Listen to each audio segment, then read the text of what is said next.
You like history lessons, Gemma, because we got a history lesson coming up now. I like historical food.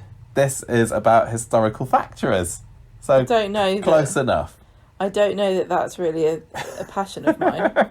Well, it will be by the end of this. Oh, we'll be experts. Yeah. I mean, I'm, of course, already an expert. This is your masterpiece. This is your... Yeah, this is. This took me ages to put together because the Underworld section on Corriepedia, there's not... there are gaps in it. So I was looking all over for Underworld stuff, and as I was there, I sort of thought we could do the other factories as well. So this is going to be a little potted history of industry on Coronation Street and all the various forms that the factory has taken from 1882 to 2019. Brilliant. So strap yourselves in, everybody. And did you do some research on the industrial makeup of Manchester? I did not. Because I assume that this is all completely in line with that, isn't it? Well, we'll see. So we're going to have a little look at the factories that were there before Underworld and then see what we can remember about what happened at Underworld and talk factory stuff. This is what I was supposed to... Well, we know that... I wrote this like 4 weeks ago when we were supposed to do it in that episode there, but I can't remember. It was shuffled around for some reason, and so it's been sitting just ready to be discussed since then. Well, we know the textile industry has been an important part of Manchester's history. Yes. So let's find out about the fictional history of Weatherfield. The very first fictional factory in Weatherfield was from 1882 to 1931. I'm just going to point out that that's not correct. What? It's not a fictional factory in Weatherfield. It was a real factory in fictional Weatherfield. Well, this could be fictional because it isn't canon to the show. Oh, it isn't canon? Well, I don't know whether it's canon to the show or not. There's Darren more, Little stuff. This is Hardcastle's Mill on Victoria Street. And say it properly. Hardcastle's Mill. There you go. On Victoria Street. Near Vicky Gardens. This was long before Vicky Gardens. Oh, we didn't have time for gardens back in 1882. This was a cotton didn't even maker have flowers. Where Enos Sharples, or Enos Schofield as she was known back then, pre-marriage, was a seamstress. Charles Hardcastle was the boss there. And he even had Coronation Street and Maudsley Street built to house his workers. So I think that's an interesting Coronation Street fact. Charles Hardcastle is to thank for everything that has happened this week on Coronation Street. Thank you, Charlie. 2 out of 5. He's like the man behind the whole of Coronation Street. I don't know where Tony Warren gets all this praise. I know. Why does he get the credit? It's fictional Charles Hardcastle. But this is what used to happen in the Victorian period. The big factories would open and the factory owners would build the properties as big terraces, and there'd be a shop at one end and a pub at the other. Yeah. And that was literally how many industrial cities in the country grew up. And that's why there's quite a lot of terraced housing. Yes. In cities. Yeah. Just the factory workers all living next to each other. Yeah, Coronation Street and Maudsley Street, which was the one behind. It was closed in 1931 because of demand for cotton wasn't as high as it used to be. And also Matthew Hardcastle, who I think was Charles Hardcastle's son, had taken over by that point, and he didn't have the business nous to keep it going. And also the workers were made unemployed because the Great Depression hit, so sad times. Oh. So that was the end of Hardcastle's Mill. Next up was a factory we actually did see on Coronation Street, Elliston's Raincoat Factory, and that was on... Gemma could have used this.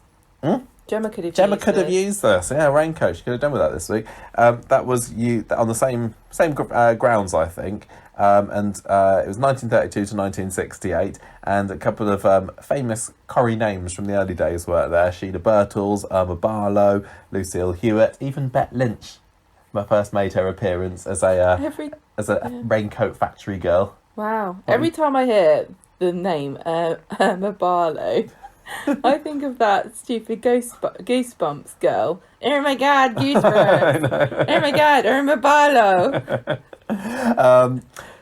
Bet Lynch had an affair with the boss. Surely not. Mr. Elliston, maybe, I don't know. And she gave Lucille a black eye because she was jealous of her PVC welding speed. My God. I know. There wasn't PVC raincoats at the beginning of this, but they moved into it. When then they switched to PVC, the raincoats became standard quality, and that was the end for the factory. Well, the 60s was big on PVC clothing. I know. So I don't know what their problem was. I like the sound of welding PVC. I know, it sounds like, very industrial, and they've got big welding masks on and sort of... Sparks flying everywhere. To wipe sweat from their brow every now and then and stand back and admire their piping. Yeah. 1968 to 1971, there was no factory on the street. That was when the maisonettes, when the raincoat factory was knocked down, there was a group of maisonettes put there, and that's a story for another day, ladies and gentlemen. This was not Underworld's location. Well, it was pretty much stretched the whole of the opposite of the street, I think. Okay. I can't remember. I mean, the geography of it wasn't that great back then anyway, and there's a couple of maps, but yeah, it's roughly in the same sort of place. Questionable.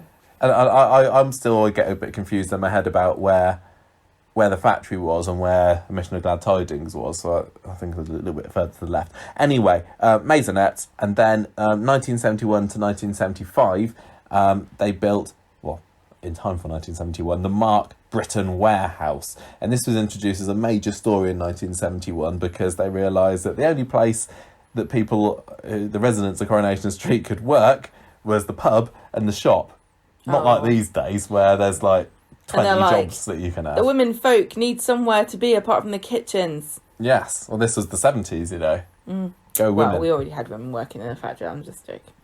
And in the end, though, it didn't really get much screen time. In fact, in 1973, it didn't even appear on screen once. So it didn't really... It was only there for 4 years. What did it make?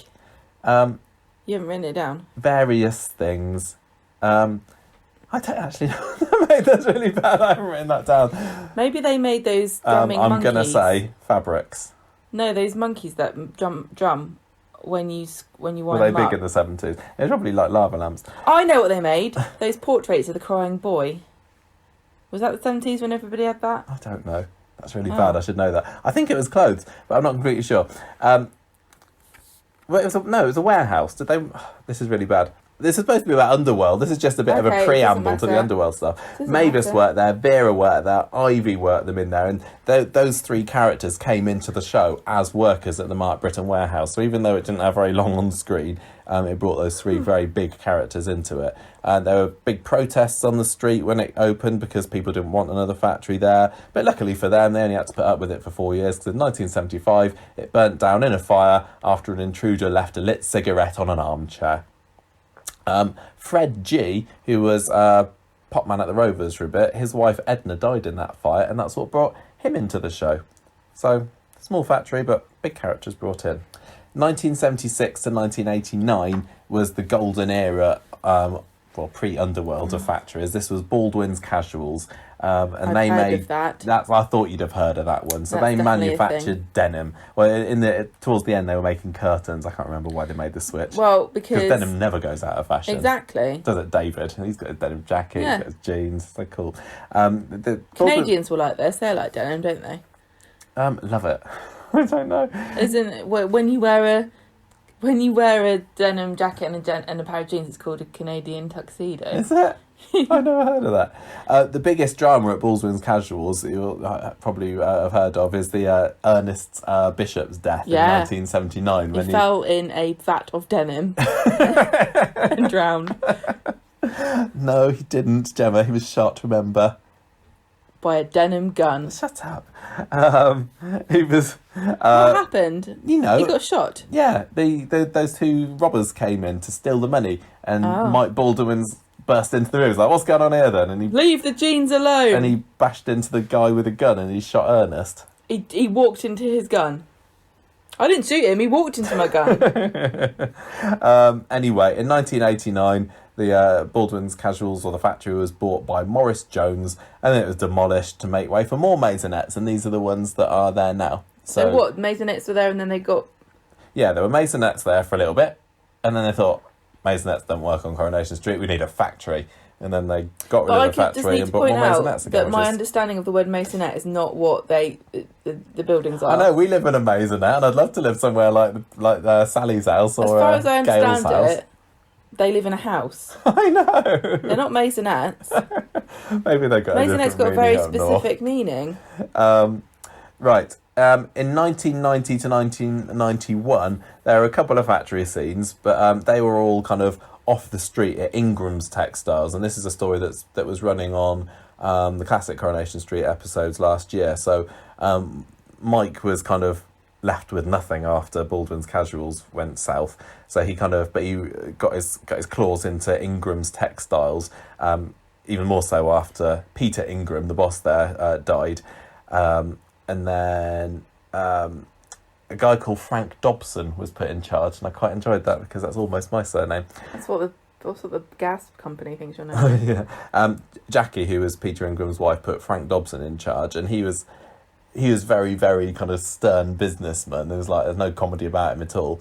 But Mike kind of managed to oust him, seducing Jackie in the process, and Mike eventually had to leave the factory after marrying Jackie because she found out from Dobson all about the dodgy dealings Mike had done to get the factory, and also that he'd been using company money to take out a lease on Alma's Cafe.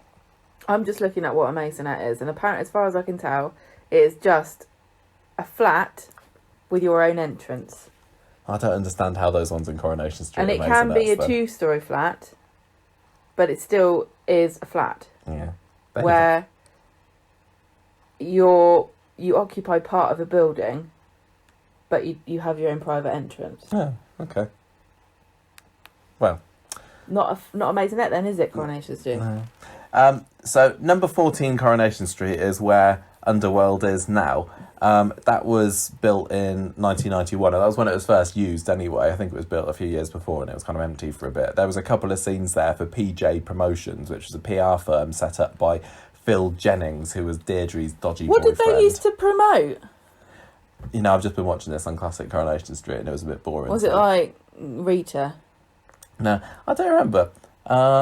Never mind. I know that he got his logo put on some sports T-shirts at Weatherfield PR Comprehensive. Companies work. Anyway, he got beat. Dodgy Phil got beaten up. I think that was his last appearance, one of his last appearances. He got beaten up by Scotch Tommy, who was a guy that he owed money to. And Scotch Tommy, I found out when I was doing a bit of research of this, was played by Clive Russell, who would later go on to play Phil Nail a decade and a half later, who was one of Gail's boyfriends. Do you remember when she went out with Phil Nail? Fake. Phil Nail? They all sound fake. Scotch Tommy, Clive Russell, Phil Nail. Scotch Tommy's so cool because he likes Scotch eggs. Yeah, obviously. It was then, the number 14 was then empty again for 4 years. They built this exterior set in like 1989 or something, and they didn't have anything proper in it until 1995 when Steve had a business there, Done to a T it was called, which is a t-shirt printing business. Steve had won some money on the horses and bought the business from Mike, and then it folded when Steve went to jail for purchasing stolen whiskey. Oh, that's where Scotch Tommy comes in. No, that's not related at all. I think it's time for you to say something, Gemma. So this we're on to the Underworld bit now, everybody. Okay. Almost. In 1996, Baldwin's Sportswear's opened, and guess what? They sold a variety of sports bras in different coloured fabrics. It was revolutionary, but it was before its time, and women just didn't want to buy it. No, they had. They had Stephen Reed's contract, which is the guy in Canada. Yeah. This was how Stephen was kind of introduced into the show. Audrey's secret love child came into it in 1996 because he had this clothing company, Uncle K-Beck. Stephen. Yeah, exactly. And that's why he ended up in Milan. Because he likes fashion. Bras. Yes, fashion. In 1997, Mike has got... Stephen Reed's company was called K-Beck. And Mike had money problems in 1997 and decided to start selling counterfeit K-Beck wear because everyone wanted it. K-Beck was quite the brand name in Weatherfield. It was the Gucci of the mid-90s. We saw, who was it? Lucy Fallon had a Lucy bag. Gucci bag, didn't she? She spilt something sauce all over it, and it was white leather. Yeah. I'd look after it. I saw this on Instagram this week. I'd look after it, is all I'm saying. If you want a bag handler, Lucy. Bag wrangler. Handler, I said. I know, but I'm saying bag wrangler. It sounds more official. I'm not carrying celebrity bags. I want my own. Just so you know, everybody, if you give me your design handbag, I will run away with it. You can have all the stuff inside, but I'm having the outside bit. Anyway, Don sets fire to the factory. Don Brennan. As part of his revenge campaign against Mike, because Mike had sold the garage to Don at a massively inflated price, plus a load of other things. Yes, Don and Mike weren't really the best of friends, it's fair to say. Like, he kept doing the thing where he got his phone handset, and he kept every day put a little weight in it, and so it got heavier and heavier and heavier, but Don didn't notice. It's funny. And then, on April the 1st, Mike took all of the weights out, and then Don smacked himself in the face with the handset, because it was suddenly much lighter than he was expecting. It's funny hearing this lost episodes. It's funny hearing this about Don, and I know I must have seen this happening as well, though I don't massively remember it. I've got vague memories of him setting fire to the factory, but a lot of what I'm seeing of Don on classic Coronation Street, he seems like a fairly decent guy. I know he's kind of had an affair at the moment, and he's left Ivy in the lurch. You can't. But she drove him to it for being a little bit too naggy, and she was going on about Brian's death too much. But Don seemed like a really kind of nice chap. He had a bit of a gambling problem, but by the time he left, he turned into a right nut job. As long as he doesn't bet on the Grand National. Also, I find it interesting that his name is Brennan, and that's German for burn. And he burnt down Mike's factory. Burn! That's happened to me. How could you be so flippant about it? So he tries to frame Mike for insurance fraud, but it doesn't work. And it also destroys all the evidence of Mike's counterfeiting, so that didn't really work out, did it? You see, this is again one of the early scenes that I remember on Coronation Street. I remember, what was it? Don goes round to see Mike, and he's wearing a wire, and he's trying to get him to admit to doing the count. No, Mike goes round to Don wearing a wire to try and get him to confess to. But Don's already wearing a wire. I don't remember. It doesn't work. As I say, I've got vague memories of this, but the actual details of it. Fascinating. The factory reopens as Underworld in May 1997 as a joint venture between Angie Freeman and Mike Baldwin. Yes, Angie Freeman, who we've just seen the introduction of in classic Coronation Street, who I remember being a fairly dull character, and I still think that watching her again. Although I think lots of people fairly like her, but she was a little bit bland. But she did fashion at university, so just she's like now Alia. become business lady. I know she almost was the Alia of her day, but she actually did something. She actually did something with it, unlike Alia, who knows what she's doing at the moment. And this is why Adam Baldwin thinks that the factory. This is why he went through all that rigmarole where he was moaning about the factory being his. Yeah, but that didn't really last very long. No, I know, it? But it's like it makes sense because his dad did. Yeah, so the Underworld kind of is split into two eras, really. There's the Baldwin era and the Connor era. So this was the beginning of Mike Baldwin's time at the top. 1998, we had Hayley join the ranks at the factory. Hayley Patterson, pre-Cropper, and also Linda Sykes, who ended up marrying Mike. Hayley got sacked when Mike found out that she used to be a man. No, you can't say that. That's what it was back in 1998. Hayley is sacked because of Mike's transphobia. Yes, there was. Would have been a more politically correct way to write that. I can't remember how he found out. I think he was looking through. He liked to look through documents. Well, in 1998, I'm sure you couldn't alter any of your documents to reflect how you wished to be known as. No, there was I remember there was a whole thing about the factory girls not wanting to share a toilet with her and all this stuff.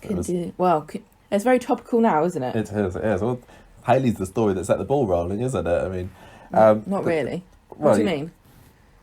I think Hayley's story was on the forefront of us as a society and trying to get to grips with understanding. Yes.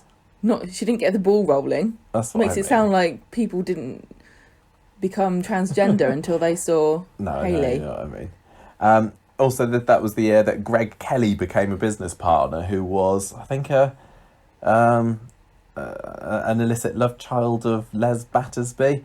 But he was businessman, and he ended up stealing Mike's contract and setting up a rival business with Sally. Can't believe it. It's true. 1999, we had Gwen Davis join the factory ranks. I don't remember this lady at all. She was in a good handful of episodes.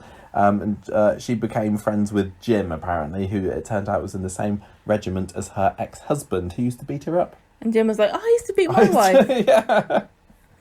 Dear. 2000, Bobby Lewis starts to work there. Yeah. Leona Lewis's mum. I've got vague memories of Bobby Lewis. I couldn't tell you anything about any stories that she had, but she had frizzy hair. And Karen Phillips, who, of course, was later Karen MacDonald. Yeah, I love her. Is this Bobby and Karen? Bobby and Karen. Become interested in temporary manager Harvey Rubin, who takes over when Mike and Linda go on honeymoon. Then they find out that he has dated both of them and that he's also got a fiancée. What, Harvey Rubin? And so they graffiti slime ball on his car, which is one of the least Weatherfield insults I've heard in a long time. 2001 was when... Why didn't they write wrong in? Yeah, I know. 2001 was when Fizz started at Underworld, so she's been there nearly 20 years now. Oh my God.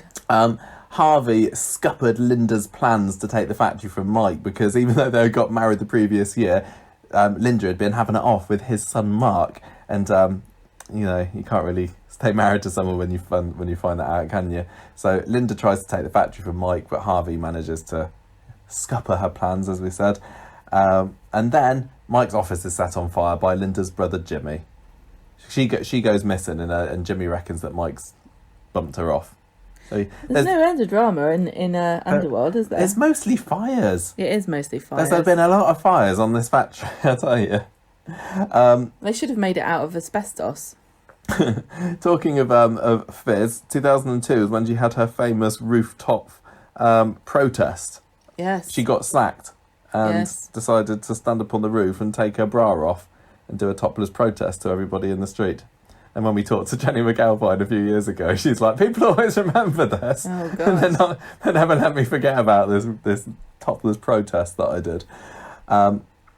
Moving on, Joe Carter is hired as a manager at Underworld. Mike hires him as manager, but he's recently come out of prison. There was I think his first scene was coming out of prison and Mike's waiting there in the car saying, do you want a job?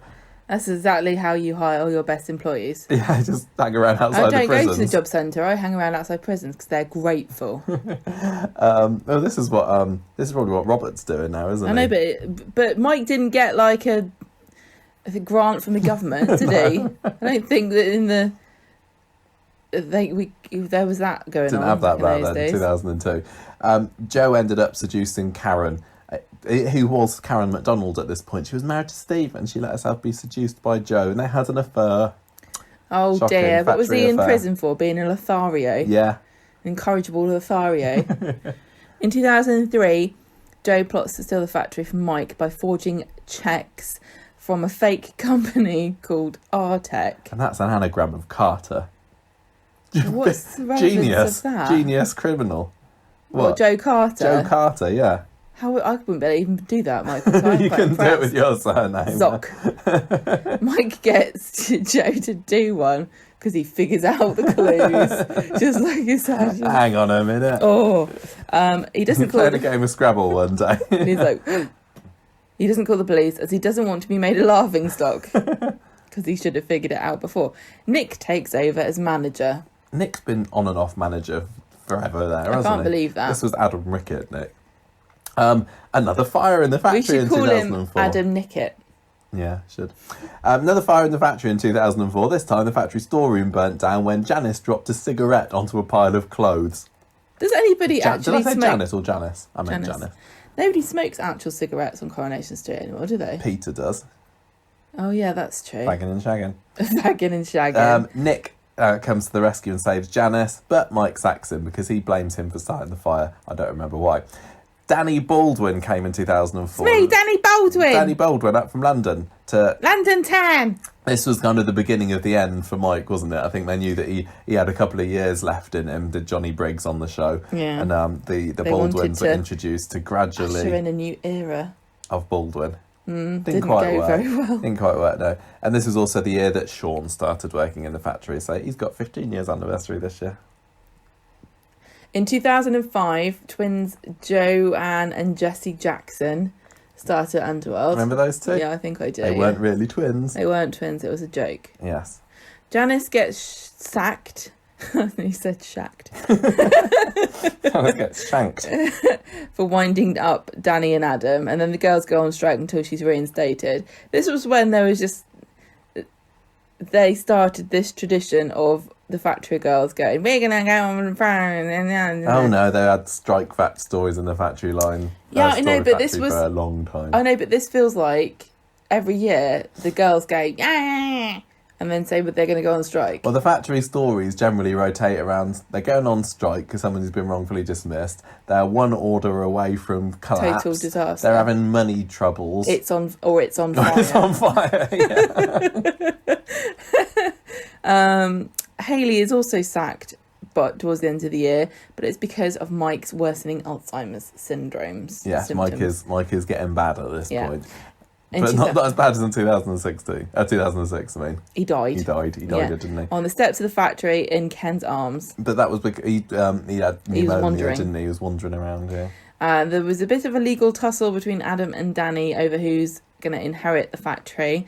But by the end of that year, Liam and Paul Connor had bought Adam and then Danny's shares. And this was the Connor... Start of the Connor... What can we call it? The era. Connor era. So Carla turns up at the end of the year. I think her first episode was the Christmas party they had in 2006. So Carla was married to Paul Connor at that point. It does seem like a different era, doesn't it? I can't imagine. It really does feel like Carla married to someone else. Different world. Considering that Paul didn't really last very long in the show. No, I know. Yeah, I can't even remember what he looks like. No, I vaguely can picture him, but 2007. Drama, more Carla's death at the factory. Been up to... I know, hiding things. Sneaking. So she's got a side project as Carla in 2007 called Trendy Tots. Can you imagine something less likely for Carla to be interested in? I know, children's clothing. Love children. Children are brilliant. And they grow out of clothes very fast, which is the main point. Exactly. People always need children's clothes. Yeah. So, she can't work on it during the day. So she does it... at night? Like during the night, and she hires a load of Polish machinists on the cheap so that they can get the work done. This is sensible. Well, yeah, this is like Gary with his Polish builders that he's had recently. The rest of the factory girls are not happy with their new workmates, Janet especially. You just keep saying Janet. I know, sorry. So, during an illegal late-night sewing sesh... Wow. Kazia, who's one of the Polish workers, falls down the stairs. She's carrying 3 massive boxes. She falls down the stairs and dies. Because it's night time. Yeah. They probably have dim lights and everything. She's probably tired. Yeah, probably. So, the Connors managed to cover it up by saying it happened after 8 o'clock. They just leave her there. And then... They did. They literally left her there, dead, at the bottom of the stairs until 8 o'clock in the morning. They're like, right, get the hairdryers. The hairdryers? Let's warm this corpse up. They completely managed to get away with this. There's been no, as far as I know, no comeback. Ever stops and is haunted by the time that she was involved in the wrongful death of... Nobody's pointed this out to her either. They would all know this has happened, surely. Yeah. There would be rumours. And they're moaning at her for making them work in a community centre, and she should be like, look, at least you're not dead. Last time I saw somebody slacking, they ended up dead at the bottom of the staircase till 8 o'clock in the morning. So Carla's kind of, in a way, responsible for the deaths of two young women on the Underworld premises. Surprised it's not full of ghosts, really. Paul dies in 2007 after he visits Leanne as a prostitute. At the time, she was a prostitute. She was a high-class prostitute, no, you can't say prostitute, worker. Yeah. And he locked her up in the boot of his car. She was an escort. Yes. I wonder if it was an escort. I don't remember why he locked her up in the car. Because she probably said... I'm going to tell Carla of you. There's some things that we did that I'm going to have to charge extra. So I've got to wash this dress now. He puts her in the boot, speeds down the motorway and crashes. He dies. Leanne comes out unscathed. Well, she might have been a bit scathed, I don't know. This was also 2007, because that was the end of that story. In comes Tony Gordon. Hello! That's what he said. Hello! I don't think he sounded quite like that. I think he was well known for his thick Scottish accent. It's me, Tony G. He doesn't make any friends on the street. He commissions a flat development. And to get the flats be built, he has to kill a load of bats that were there. Do you remember that? Yeah, this was a very big issue-space storyline. This is when Roy's interest in bats came. This rivaled Sarah Louise's pregnancy, as I remember, for national concern. We were all absolutely horrified. Save the bats. He's also plans to expand the factory into the garage and the cabin. What? So he wants to, buy those properties off the people. He also woos Carla. So everyone else hates him, but Carla's manly. I love her, cutthroat. I bet he wouldn't feel guilty about allowing a worker to fall down the stairs. Because did we see this happen? Where was Carla? In 2008, Liam is pressured into selling his share of Underworld to Carla's now fiancée Tony. Otherwise, she will say to his fiancée Maria that they slept together. Liam's fiancée Maria. Yes. Yeah. Yes. So Carla had it off with Liam, hadn't she? Yeah. Well, that was when Liam was engaged to Maria, yes. And she was engaged to Tony. Carla was engaged to Tony. Janice is arrested for fraud after stealing a winning Underworld lottery syndicate ticket. Yeah, Leanne was involved in that, wasn't she? I remember that, yeah. Leanne was going through a right dodgy phase back then. She was. Tony arranges for Liam to be killed in a hit and run. Tragic. On his stag night, exactly. And they all wore masks. Tony Gordon masks. And it was the best fun we've ever had. Tony strangles pensioner Jed Stone and hides him in a hamper at Underworld over Christmas. The worst Christmas hamper ever. It's an old man. This is worse than getting those weird cheeses that don't have to be put in the fridge.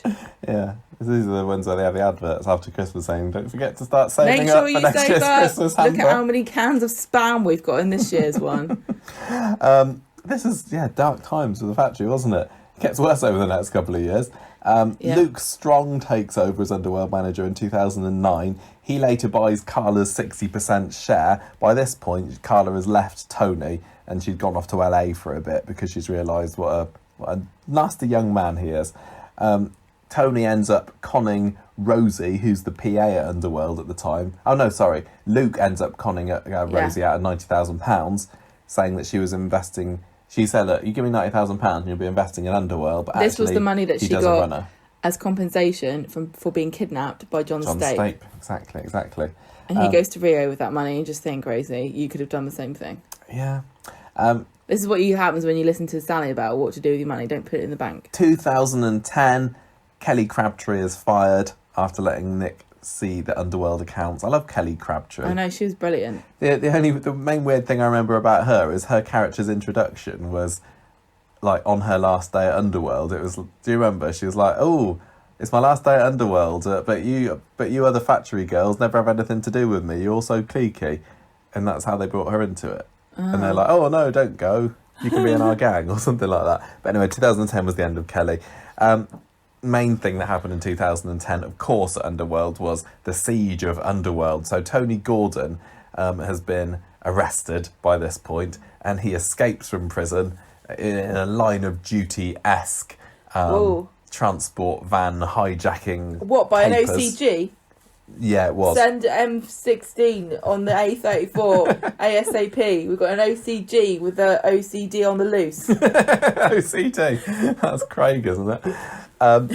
So Tony goes to the factory. He takes Carla and Hayley hostage. He's also there with his mate, who's the guy off the Vicar of Dibley. Yeah. Shoots him and then lets Hayley go. Carla escapes. The whole factory's burning and ready to explode. Carla was tied up with a tape on her mouth. She was. There's a good gif of that. I know, there's loads of gifs of that. Yeah.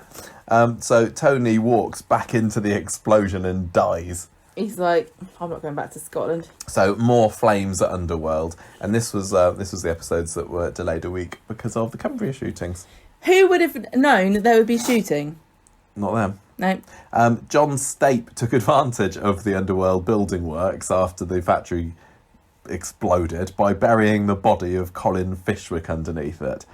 Colin was a guy whose identity John had stolen, and then when he found out that John had been pretending to be him, he came round to have a go at him, and then he dies of a heart attack. So was it John and Charlotte Hoyle wrapped him up in a blanket? It was in a carpet roll, wasn't it? And then they go and hide him underneath Underworld. In 2011, Maria becomes Underworld's PA, and Carla gets Maria to doll herself up and get Frank Foster. Oh yeah, this was the Frank Foster era. And get Frank Foster to agree to a deal, and then they're sitting down all cozy, and he comes on to her, and then she sees that as attempted rape, and that was very dodgy. He was. I think she was thinking along the right lines there with him. Well, he ends up raping Carla later. That's my point. I haven't got to that bit yet. Oh, sorry, spoilers. Frank Foster cancels his contract with Underworld when Maria tries to put him off dating Tracy. Maria has to apologise to get him to continue to deal with the factory and save it from going under. And this was dramatic because she didn't want anything to do with him, but she had to do it to save everyone's jobs. Yes. When the factory is dug up again for renovations due to a drainage problem, John has to go and dig this body up before anyone else finds it and take it with Fizz to the canal to hide it there. I remember when they buried Colin under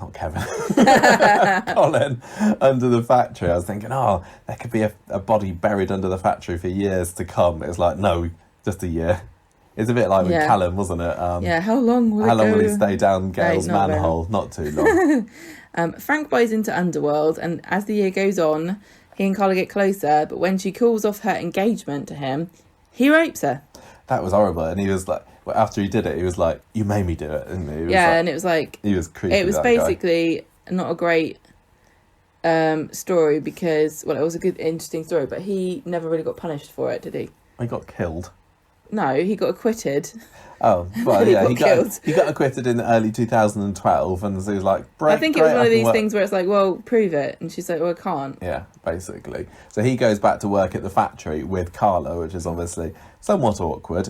He plotted to sack all the workers and outsource the orders, and Carla's like, I will keep that idea in my memory bank. To come back to it at a later date. Sally is completely taken in by Frank and helps him out with all his evil schemes. Sally? I know. At first she was taken in by Greg Kelly, and now Frank Foster. She's a bit gullible, isn't she? She is a little bit been taken gullible. in by Tim, thinks he's an actual decent man. But Frank is killed in March that year. He's found dead in Underworld. And Who done it? Who done it? Well, it wasn't any of the people that Corrie said it might have been. It was actually his mum. And we guessed all along. His mum. It was pretty obvious it was his mum. But that was fun at least. Yeah. This was also the year that we met Rob Donovan, Carla's brother, who's released from prison, gets a job at the factory. They're all about employing the ex-cons on Underworld, I don't understand why Carla was so reluctant. It's like the criminal Underworld, isn't it? It is. That's why it's called Underworld. I got it now. But Carla sacks him at the end of the year because he doctored some accounts to get a low valuation, so he could buy it on the cheap. They definitely had a massive falling out, these two, didn't they? Yes, they did. Because next year... Oh, next year... this was really dramatic at the time. Yeah, well, go on then. Well, Rob and Tracy stole a load of fabric, a load of silk from Carla, didn't they? Yeah, she found out about it. I remember them having a big confrontation in front of the garage. Yeah, we called the storyline Stitch Up. Yeah, which is a great one.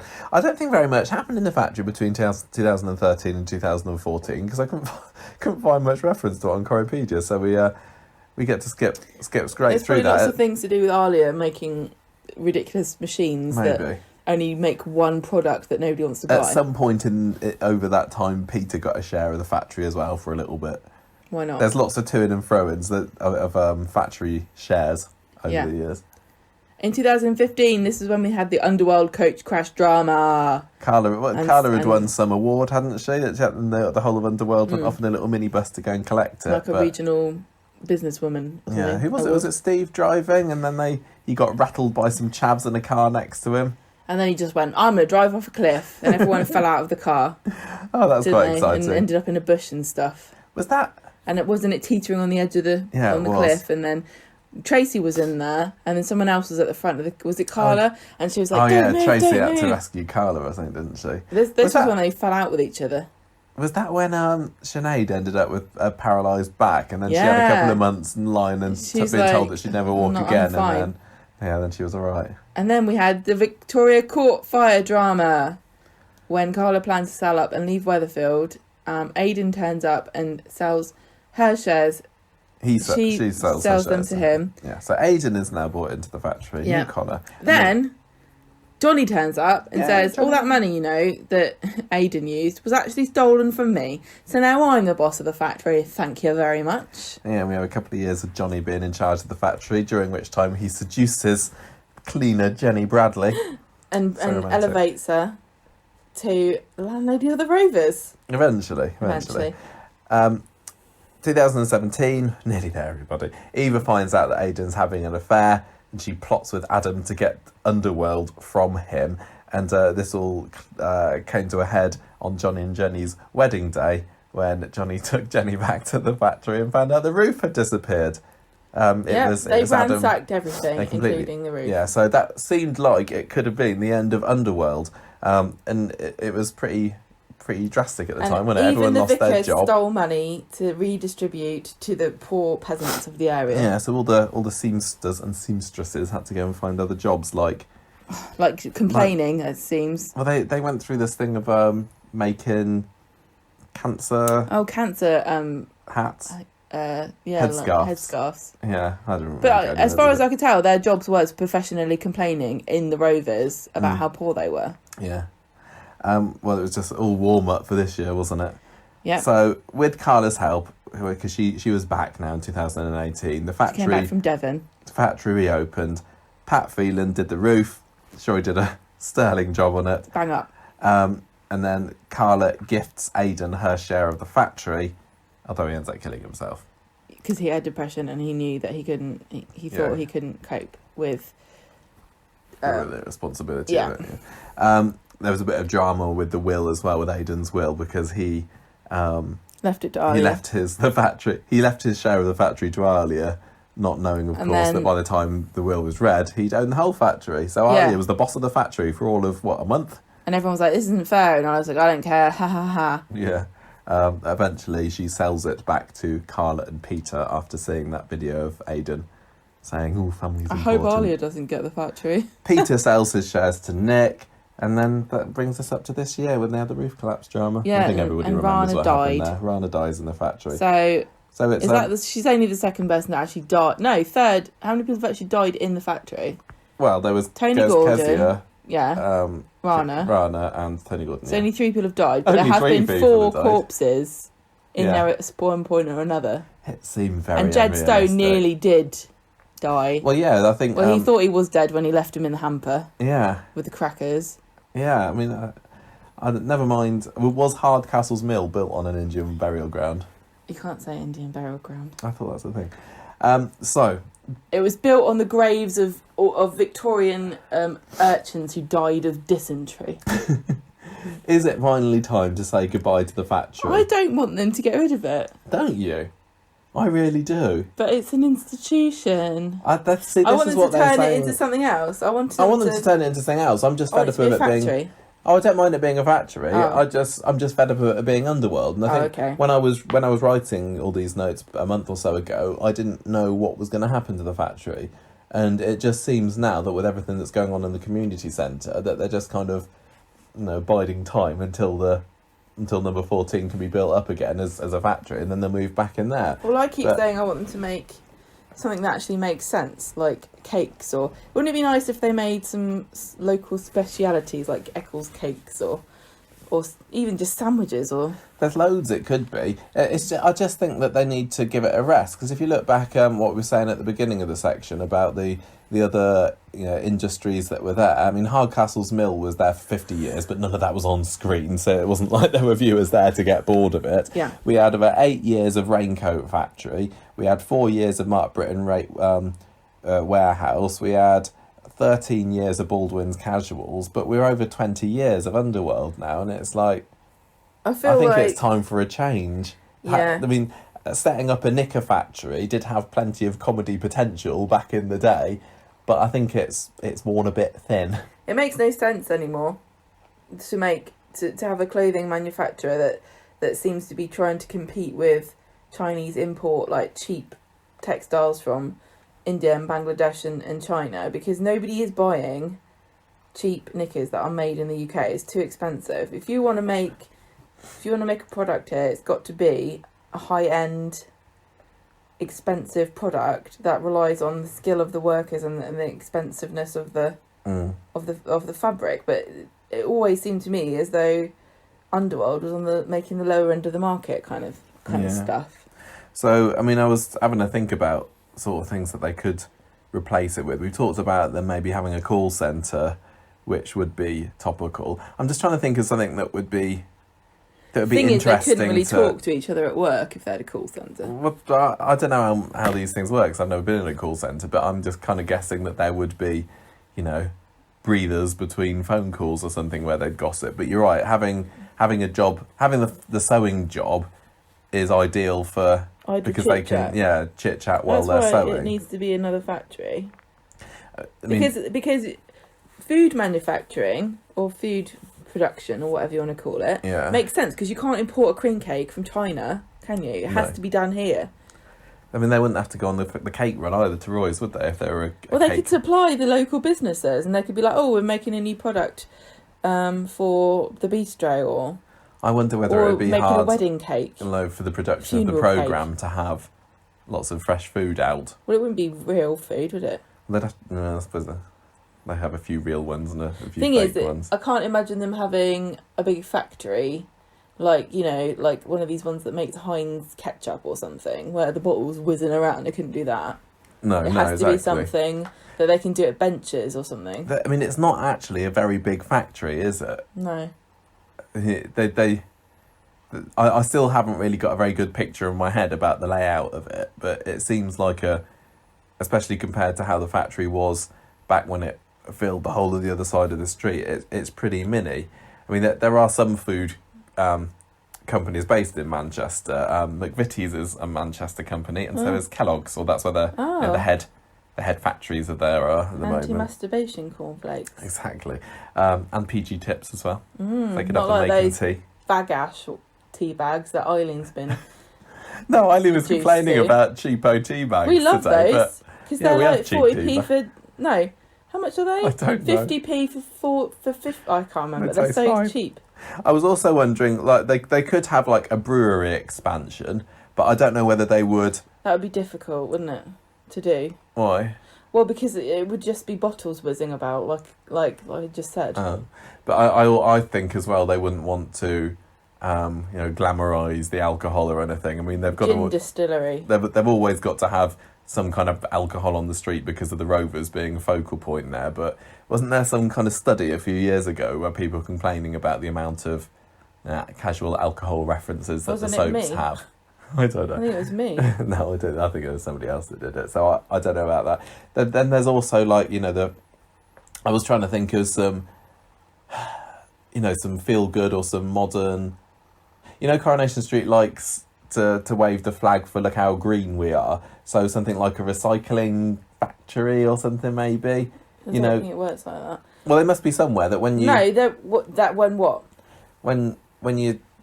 Who is it that collects your recycling bins and then goes and takes it somewhere and sorts it all out? Recycling centre. Yeah, so it's a huge industry. It doesn't take place in a little factory. I mean, if you want to talk about maybe recycling clothes, equally that wouldn't work either, because it's all people that are on a community service. Because my cousin did it. Yeah, I suppose something like a food bank as well would be similar to that, wouldn't it? Because my dad volunteers at a food bank a couple of days a week, doesn't he? Which made me think that. Yeah, but he doesn't get paid either. No. It's like all these charity things sound good in theory, but you don't actually get paid to do it. Yeah. So I don't know. I can't think of any definite things that it really should be. I'm just really stuck on this idea that it should be a food. I just really, really, really think that this should be an opportunity for they should reinvent to cut ties with Underworld. And if Ian McLeod wants to make like a lasting stamp on the show, making a new business would be a pretty. Well, he's got Trim Up North, hasn't he? Yeah, all right. But But turning a factory that's been the same thing for 20 years into something else is going to be a big change, isn't it? When they had the factory collapse last month or whenever it was, we put up a poll on Twitter, and 58% of people who voted said that they would rather replace it with something else rather than bring back the knickers. And we had a couple of comments that with some suggestions. So Erica said, could it be a new Bookies? I think it's probably a little bit big for a Bookies. Charlie said a graveyard. I think that was Charlie Jamel, I think it was. Just John said a dance club or a distillery or a snooker club. Right. And Stephen said some kind of sports or leisure centre, which could be a good idea, but I just don't know how much room there is in there. I think I'm just stuck on the idea that I want all the people that were working in it before to work there again. And I can't imagine them retraining as personal fitness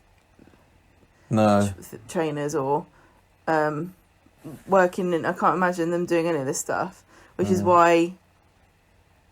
What about these recipe boxes? The thing is, you don't know what kind of business is going to actually make sense in 20 years' time. Like, if you want to build a business that's going to last for a long time, what kind of business would you do? What makes sense?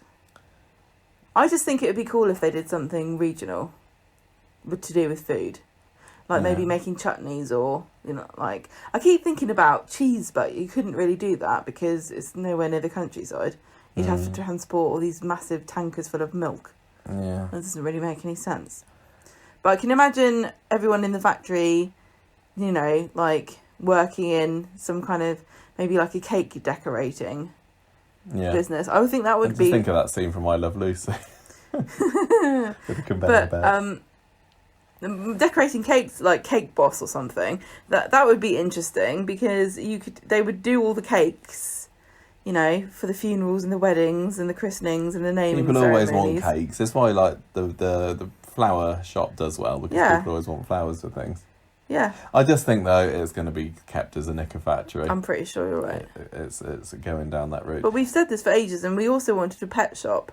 Yeah, it could be a pet superstore, couldn't it? Yeah, but they don't sell pets anymore, do they?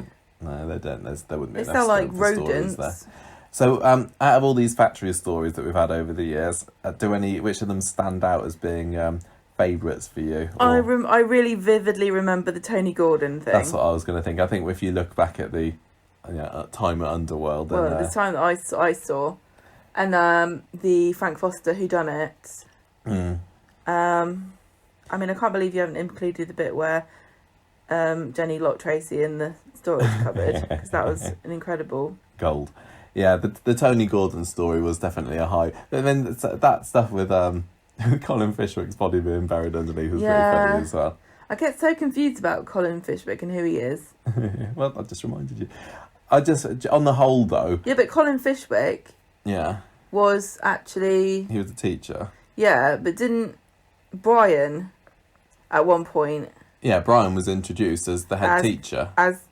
What do you mean? Who was Colin Fishwick? He was. Didn't somebody try to say that Brian was Colin Fishwick? No, John Stape was pretending to be Colin Fishwick. And Brian was involved in some way? Because he was just the head teacher at the school, and when John. He hired John as Colin Fishwick. I don't remember either now. See? I can't remember. And I remember the scene, this is not to do with the factory, but I remember the scene when John State was in that room with the lady, or was it a man? Who had the the heart probably tablets. One or the other. The heart tablets. I don't remember this. And he was like, they knew that he'd done... Oh, I'm just talking rubbish now. Don't worry.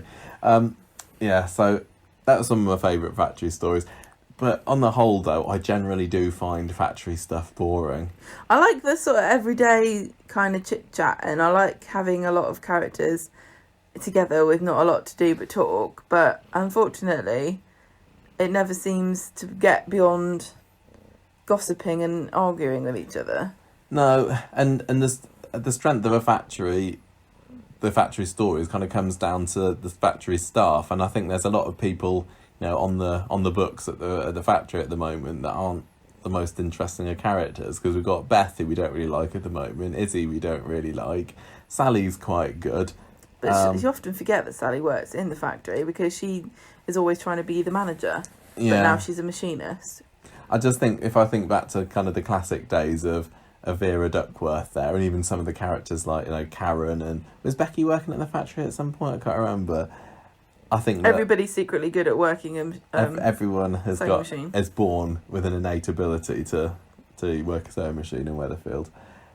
I just don't think that the current factory lot are endearing enough. And when the factory roof went down, I wouldn't have minded if a few of them had got squashed alongside Rana.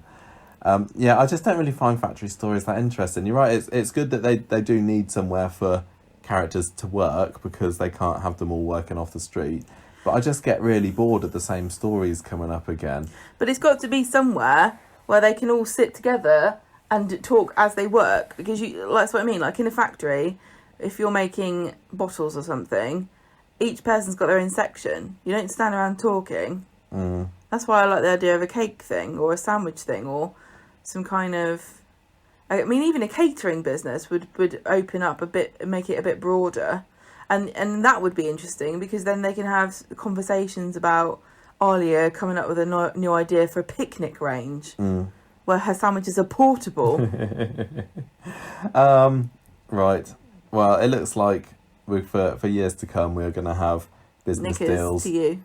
Workers on strike. That's a good share transferal. Yeah. One batch of stock away from bankruptcy. Instant dodgy share new transferal. Boss, yeah. Fire. The whole thing's gonna burn down. Yeah. Twice. If they could think of more things to do than just that, I'd find it more interesting. But I mean, if you have a catering company, you could be like, who took these sandwiches to the gluten-free vegan society? Those are full of flour and ham. What are we going to do? Well, it'd make a change, wouldn't it? Or make it just like, was there a joke at, when Toya, with her lot, saying they really liked the sandwiches, or am I making that up? And they had meat in them. Oh, maybe. And everyone was like, "This, it's 2018. You can't do that." Right. Anyway, that's the factory. That is our history lesson over. Now we've done it. All about the factory and what happened beforehand.